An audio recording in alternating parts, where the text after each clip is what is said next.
MTV Cribs, welcome to my garden. Here's an update. First up, look at Zach back there. He's adding composted manure. That's garden for aged shit to the rows back here. Mixing them in, adding some nutrients back. I think we're finally going to be able to plant. We have rain on the forecast this weekend. Hallelujah. Zach, any comments on your shit spreading? It's stinky business. It's stinky business. Here's a cucumber volunteer. We used to throw our overripe cucumbers over the fence back when the garden used to end right here, and they would fly over and land in this part of the yard and this part of the yard apparently, because we have a ton of cucumbers. They are growing in here. You can see all these flowers. Those are future cucumbers. And we've got some in progress cucumbers. There's one there. So that's what's going on in the rogue part of the garden. What is this? Thought that was a little baby snake for a second. I think it's actually a very large dehydrated worm. All right, back to main business. Things are looking pretty full, a little droopy. We're on 3 weeks of no rain, so we've been hand watering in the mornings, but by this time in the evening, things really start to dry out. But we'll do a quick Tomato Town update here. Look at all these little future tomatoes. These have fun stripes on them. There's several different shapes and kind. There's some future yellow pear tomatoes with their little oblong shapes. Here's some more stripey guys. These are really spreading out. Fruit everywhere. It's almost canning time. And similarly with the peppers on this side, we've got shishitos. We've got Pippin Sweet Honey peppers all in here. There are poblanos coming along.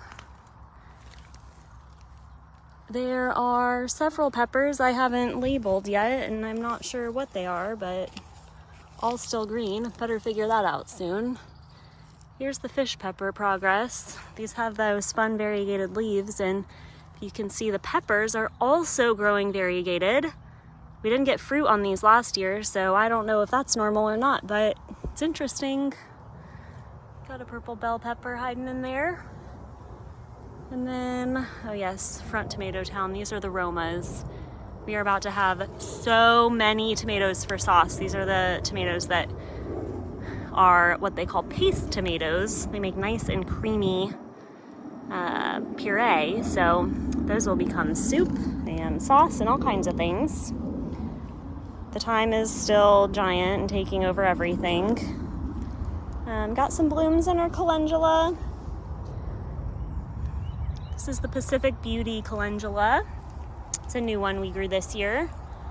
The blank space where we took out all the radishes and turnips, harvested those already. I will send some pictures separate. Onions are kind of holding out. The bulbing ones didn't do well, those were in the middle, but the bunching are doing just fine down here. So we'll have some green onions throughout the summer. Doing things a little out of order today.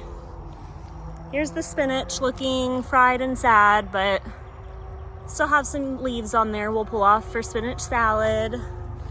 Dill is coming along. These will be added to the pickles soon. Nice and soft, feathery. We're gonna get a good seed head here at the top in a couple days.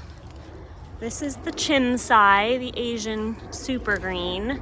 It is giant, but it is getting eaten. The bugs that like the cabbage and broccoli and kale, cruciferous vegetables, really like this Chimsai too, so that's been a little bit of a battle. Here's some more calendula. This is the variety we grew last year, Snow Princess.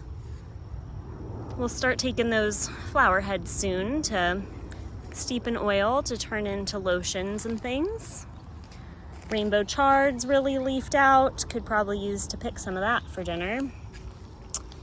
And arugula town's put up its flowers. We like bitter greens, so we still eat on it, but the bees have really been loving all these little flowers. You can kind of see them, the tiny bees flitting flower to flower. Mustard greens, huge and looking good over here. This one did shoot up a stalk. It's trying to go to seed, and it got really hot. They do that a little early. And the marigold, still filling in. If it's gonna be last year, it's got several feet of growth to go. But greens row is looking good.